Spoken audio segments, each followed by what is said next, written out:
Today we're going to be doing intermediate. I'm going to show you traditional grip and I'm going to show you. This is Clayton Skinner. Welcome to another episode of Beyond the Beat. Welcome to Beyond the Beat.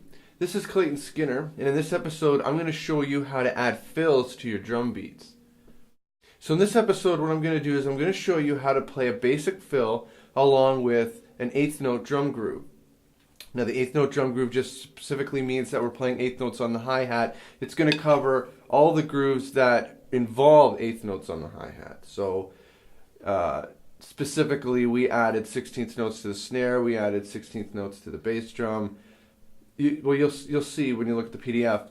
But anyway, what's going to happen is I'm going to show you how to go from beat to fill and then from fill back into beat. So you'll be able to form a continuous loop.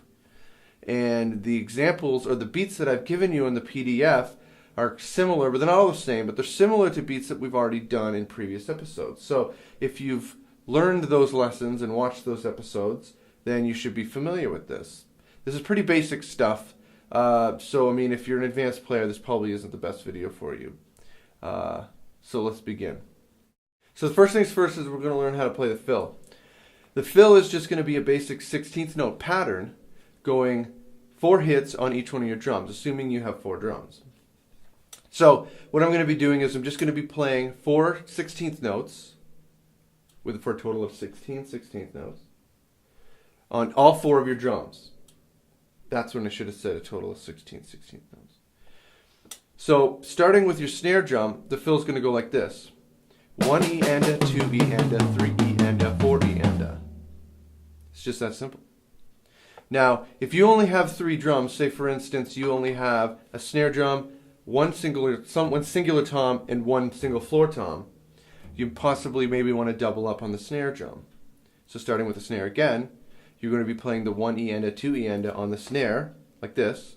1 E and a, 2 E and a, 3 E and a, 4 E and a.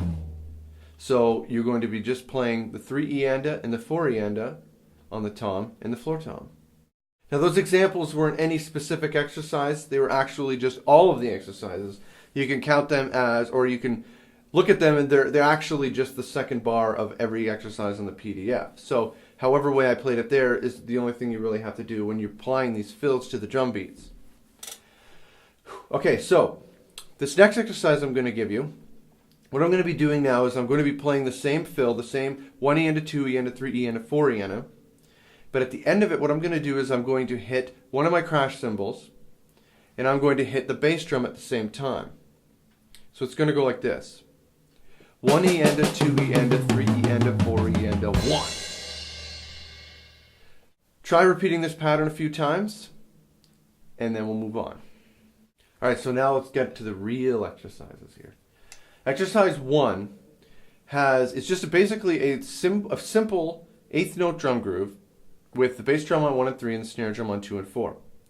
Now immediately after that, we're going to be playing the fills that we just went over. Now this is very important that we understand what we're doing. We're going to be playing an 8th note drum groove, which means that, what? Our right hand is playing the 8th notes on the hi-hat. So basically, if you were to switch to any kind of 16th note rhythm, the only thing that you would have to do is add your left hand or your opposite hand. Adding it between the hi-hat hits or adding it between your right-handed hits produces a 16th note. So whatever hand your right hand is going when you're playing these beats is the hand that your right hand will play when it starts playing the fills. The only difference is that you're going to be adding your left hand in between. So here's an example of exercise 1. I'm going to play exercise 1 all the way through, just the 2 bars, and then at the end I'm going to hit the crash cymbal with the bass drum. So here's your example of number 1.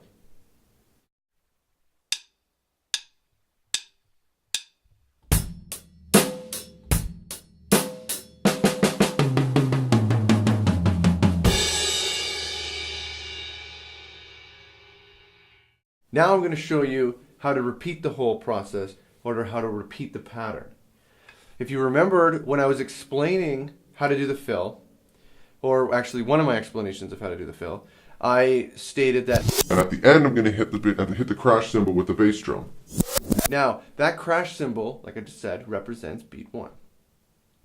Beat 1 of the next bar. So if you look at number 1, you'll notice, exercise 1 I mean, you'll notice that on beat 1, the very first hi-hat hit is actually a cymbal hit. The cymbal is located just slightly above where the hi-hat would sit on the staff. That cymbal hit is what you're hitting after you're done the fill. So when you play the fill, 1 EN, a 2 EN, a 3 EN, a 4 EN, and you hit that cymbal, that's beat 1. So what comes after beat 1? If you're playing an 8th note pattern, and comes after beat 1. So you immediately have to bring your right hand or your lead hand directly back to the hi-hat for and. So in this particular pattern, beat 1, there's nothing being played on and except for the hi-hat. So this is a relatively easy exercise. You just have to play the fill, hit the cymbal, and then bounce right back to the snare, or sorry, to the hi-hat with your right hand, and then play the rest of the beat, and then do the fill again. So here's a demonstration of that.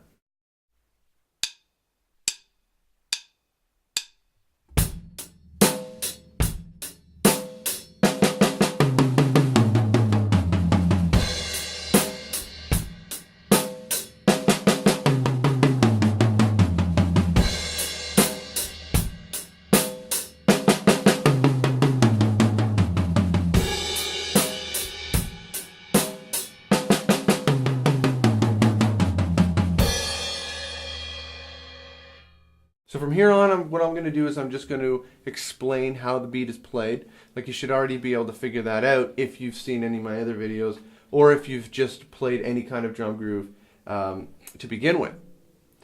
Now, beat 2, we have a bass drum pattern on 1 and then 3 and. So when you come out of the fill and you hit that cymbal on beat 1, like I said before, immediately afterwards, because there's no 16th notes being played, the next note after 1 is and. Now in this exercise, there's a bass drum on and. So you have the bass drum being played on 1, and the bass drum being played on and, followed up by 2, which would be your snare hit. So here's an example of number 2. Pay close attention to what I'm doing, and just listen carefully. Remember, you're hitting a bass drum on the 1 and on the and.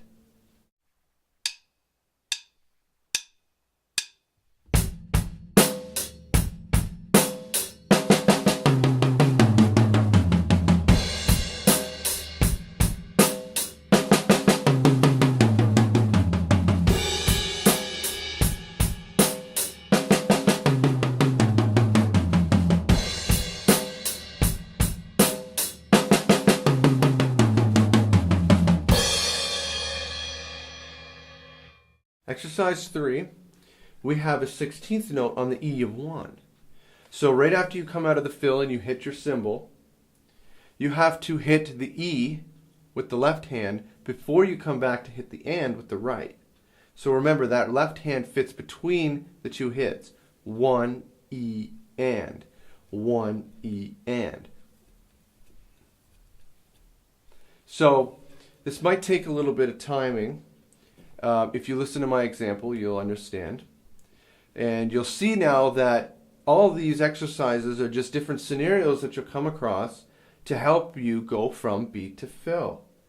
And sometimes going from the fill back into the beat can be kind of confusing. A lot of people get screwed up there. So that's all that this is for. This is just to teach you how to go from one to the other. So listen to my example of number 2. And make sure you pay attention to what my left hand is doing on the E of 1.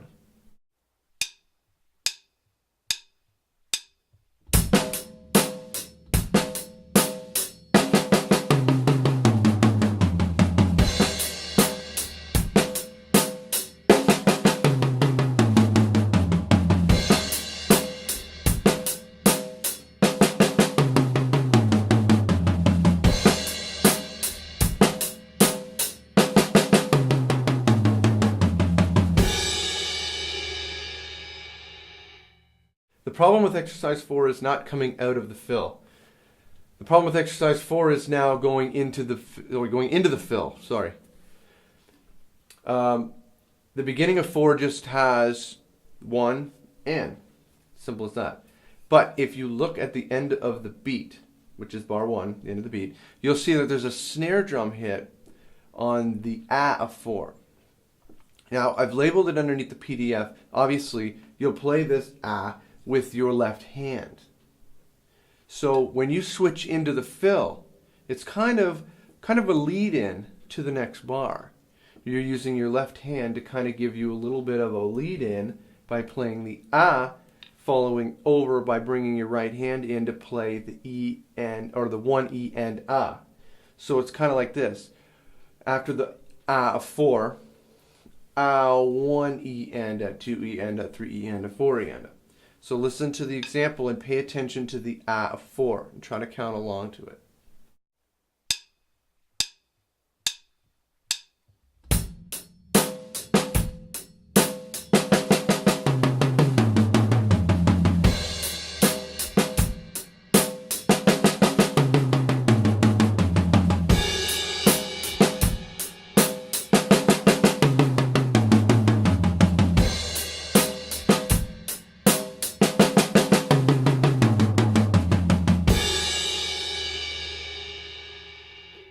So beat 5 is an even trickier one.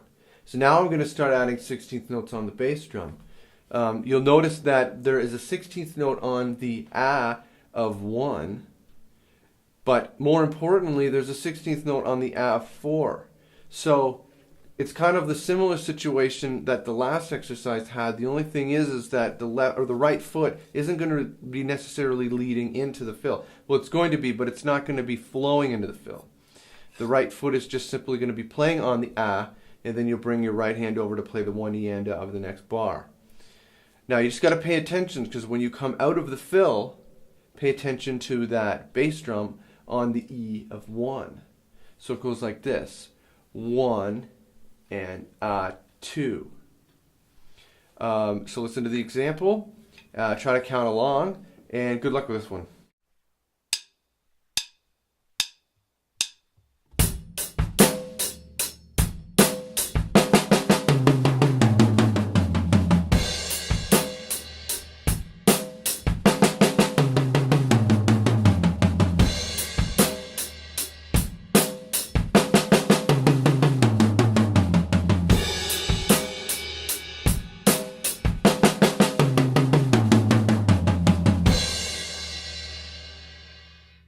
Now, number 6 is a very interesting pattern here as well.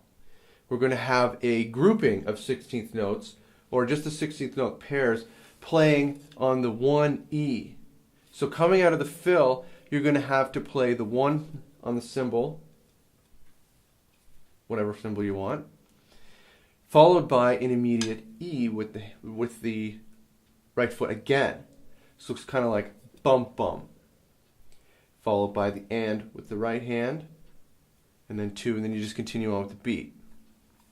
So listen to this example. There's nothing going into the fill, no worries.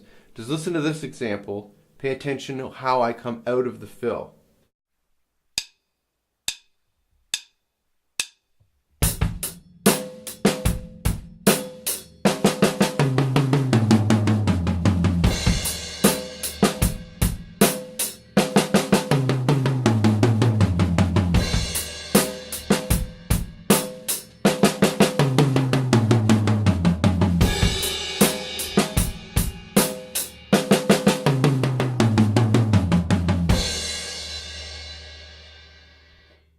You can actually play each one of these exercises with 1 beat and then 1 bar fill, or you could play the exercises with 3 bars a beat, 1 bar fill. If you have any questions or comments about this video, make sure you contact me through the email section at claytonskinner.com. Remember, any comments or concerns you have, or even just simple questions, feel free to contact me.